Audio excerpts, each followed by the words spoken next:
Assalamu alaikum dear class. I am your social studies teacher Miss Gulshan from Real Scholar School Campus 3. I hope all of you will be fine. So class, today we shall start our revision of chapter number 3. आपकी ये revision चल रही है और हमने first अपने last lectures में chapter number 1 and 2 की रिवीजन कर ली है। आज चैप्टर 3 की रिवीजन हमने करनी है। तो चैप्टर 3 है आपका our agriculture.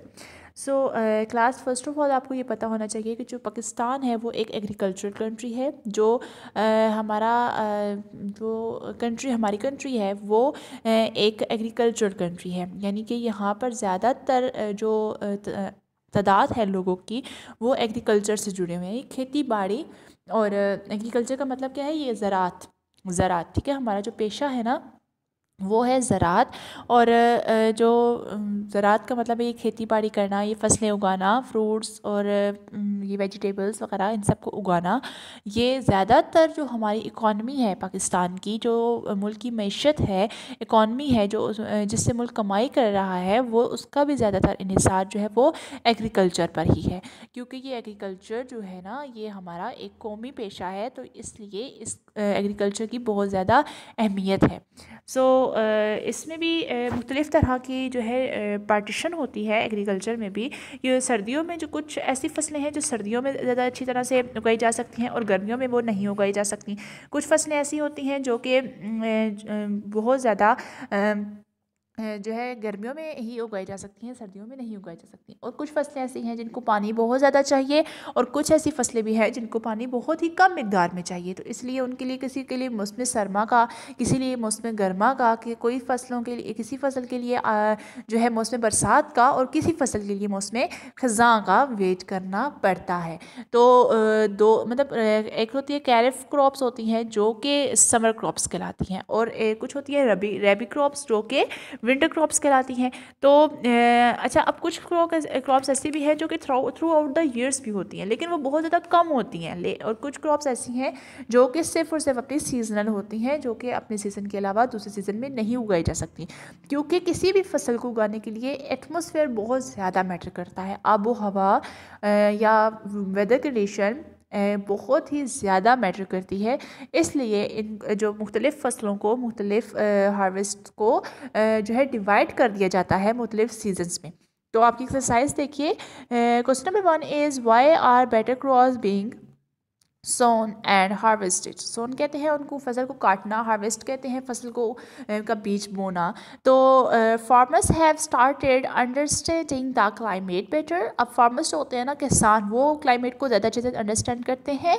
So they can protect their crops. तो वो अपनी क्रॉप्स को प्रोटेक्ट करने के लिए व्हेन द वेदर चेंजेस, तो वो अपनी जो है ना क्रॉप्स को प्रोटेक्ट करने के लिए ही वो जो है या तो उसकी कटाई करते हैं या फिर उसकी, अब अगर जो ये आपकी गंदम की फसल होती है ना, इसको पानी बहुत ही ज़्यादा कम मिकदार में चाहिए होता है।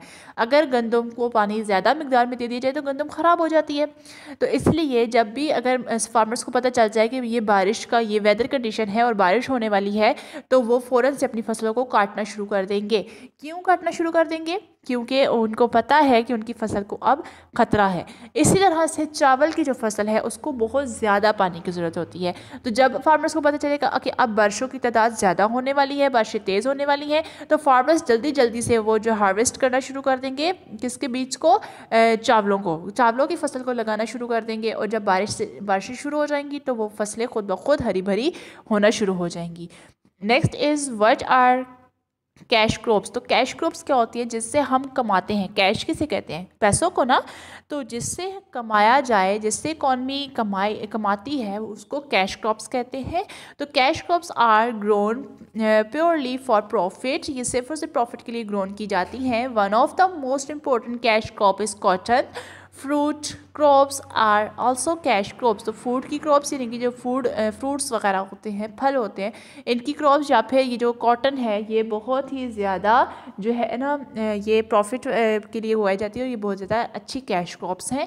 तो name the 5 tributaries of the river Indus, the river Jhelum and river Satluj and the river Ravi. तो ये जो आपको कहा गया है कि river Indus, river Jhelum, river Sutlej and Ravi के जो ट्रिब्यूटरीज है ना, इसको आपने बताना है। तो the tributaries are river Chenab, तो ये रिवर चिनाब का इलाका जो है वो रह गया है यहाँ इसमें। तो ये आपको पंजाब, आपको 5 दरियाओं का इलाका है ना पंजाब, तो ये आपको 5 दरिया यहाँ पर बताए गए हैं। Name 3 fruits that you get in winter and 3 that you get in summer. तो आपने ऐसे 3 फ्रूट्स के नाम बताने हैं जो कि सिर्फ और सिर्फ विंटर में पाए जाते हैं, और ऐसे 3 फ्रूट्स जो आपको समर में मिलते हैं। तो orange, cherries and apples are winter fruits. Mangoes, watermelon and palm are available in summer. So आपने देखो कभी ऑरेंज आपने गर्मियों में देखे? नो, ऑरेंज गर्मियों में नहीं पाए जाते। इसी तरह से मैंगोज सर्दियों में होते हैं? नो, कभी भी नहीं होते। तो इसलिए ये कुछ ऐसे फ्रूट्स हैं जो कि सिर्फ और सिर्फ विंटर्स में, और कुछ ऐसे हैं जो कि सिर्फ आपको समर में ही अवेलेबल होते हैं।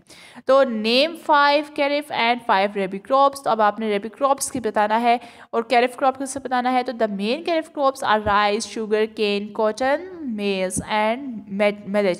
तो आपकी जो कैरिफ क्रॉप्स हैं जो कि ज़्यादातर गर्मियों में पाई जाने वाली क्रॉप्स हैं। कैरिफ क्रॉप्स क्या है? आपकी गर्मियों में पाई जाने वाली क्रॉप्स जो हैं, तो ये आप उसमें राइस है, क्योंकि गर्मियों में बारिश बहुत ज़्यादा होती है, तो इसलिए ये rice, sugarcane, cotton, maize and millet. और द मेन रबी क्रॉप जो कि सर्दियों में पाई जाने वाली क्रॉप्स हैं, उसमें क्या है? ग्राम, पल्सेस, बार्ले, टबाकू, ये मस्टर्ड एंड वीट। तो वीट देखें, गंदम। अब गंदम यहाँ है ना, क्योंकि विंटर ज़्यादातर सूखा होता है, तो इसलिए विंटर में ज़्यादातर जो है ना गंदम को उगाया जाता है। मस्टर्ड होता है, ये भी ज़्यादातर कम पानी मांगता है, तो जो कम पानी वाली जो क्रॉप्स हैं वो आपको विंटर में ज़्यादातर जो है वो उगाई जाती हैं। Next is following are jumbled up definition of rabi and kharif crops, put them in their correct column। तो आपने इसको करेक्ट कॉलम बताना है। रबी क्रॉप्स एंड कैरिफ क्रॉप्स, तो विंटर क्रॉप्स, समर क्रॉप्स आपने बता दिया। तो सॉन अक्टूबर टू दिसंबर। अब इनको उगाया कब तक जाता है? अक्टूबर से दिसंबर तक। एंड जो कैरिफ क्रॉप्स हैं उनको सॉन अप्रैल टू जून, और अप्रैल से जून के महीनों तक इनको उगाया जाता है, इनकी ख्याल किया जाता है। और हार्वेस्टिंग यानी कि अब इनको काटा कब जाता है? टाइम बिटवीन अप्रैल और मई में इनकी कटाई की जाती है। जबकि जो कैरिफ क्रॉप्स है, समर क्रॉप्स है, उनकी कटाई कब की जाती है? October to December. Next is wheat, तंबाकू एंड ओनियन। ये जो तीनों हैं ये आपकी जो विंटर क्रॉप्स है, और राइस, ब्रिंजल एंड टिंडा ये आपकी जो है समर क्रॉप्स हैं। सो क्लास ये आपने जो है इस टेबल को इसी तरीके से इसी ऑर्डर में आपने इसको याद करना है। Identify the crops and right their names in the correct sect. तो अब आपने ये रबी क्रॉप्स और कैरिफ क्रॉप्स को इसमें से आइडेंटिफाई करना है। अब इसमें वीट है, ग्राम है, पीस है, कैरेट है, पोटैटो, कॉर्नफ्लोर। तो ये आपके जो है ना, ये आपके सारे हैं रबी क्रॉप्स, जबकि यानी कि सर्दियों में पाए जाने वाली क्रॉप्स। और कैरिफ क्रॉप्स में क्या है? राइस, कॉटन, मेज, ब्रिंजल, लेडी फिंगर एंड टिंडा। तो ये आपके तमाम की तमाम ये रबी कैरिफ क्रॉप्स हैं, ये आपने इसमें से चूज़ करने थे। Next question is what 4 dishes can you get from these crops to help you a vocabulary bank has been given. अब आपको यहाँ पे वोकेबलरी बैंक यहाँ पे गिवन किया गया है। बिरयानी, चपाती, गुड़, सलाद, चिप्स, केचप, कॉर्न सूप, दाल। तो ये आपको किस चीज़ से मिलता है? केचप टमाटो से, बिरयानी ऑब्वियसली राइस, सलाद से रेडिश। नेक्स्ट इज चपाती, तो ये आपको वीट से चपाती मिलती है। दाल से पल्सेस, और ये कॉर्न सूप मेज। गुड़ आपको शुगर केन से मिलता है, जबकि चिप्स आप पोटैटो से बनाते हो। सो ये आपका जो है कॉलम्स और ये जो टेबल्स हैं ये बहुत इंपॉर्टेंट हैं आपके बुक वर्क में, और आपने ये लिखने नहीं है, आपने जैसे इसको याद करना है। सो ओके क्लास, इसको अच्छे से याद करके आइएगा। अपना ख्याल रखिएगा। अल्लाह हाफ़िज़।